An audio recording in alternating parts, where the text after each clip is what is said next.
বাংলাদেশে প্রচলিত নিয়মে পাইলট হতে গেলে যে কাউকে পাড়ি দিতে হয় এক বিশাল আর্থিক সংগ্রামের পথ।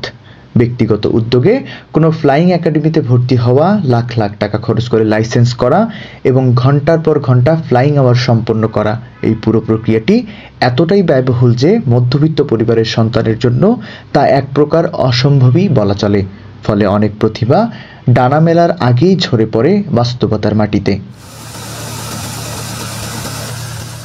তবে এই কঠিন সমীকরণটি বদলে দিতে এবং মেধাবীদের স্বপ্নের সারথি হতে এগিয়ে এসেছে দেশের অন্যতম শীর্ষ বেসরকারি বিমান সংস্থা ইউএস বাংলা এয়ারলাইন্স। গত ১২ বছর ধরে দেশের আকাশপথে আস্থার প্রতীক হয়ে ওঠা এই প্রতিষ্ঠানটি বিশ্বাস করে, টাকার অভাবে যেন কোনো মেধা হারিয়ে না যায়।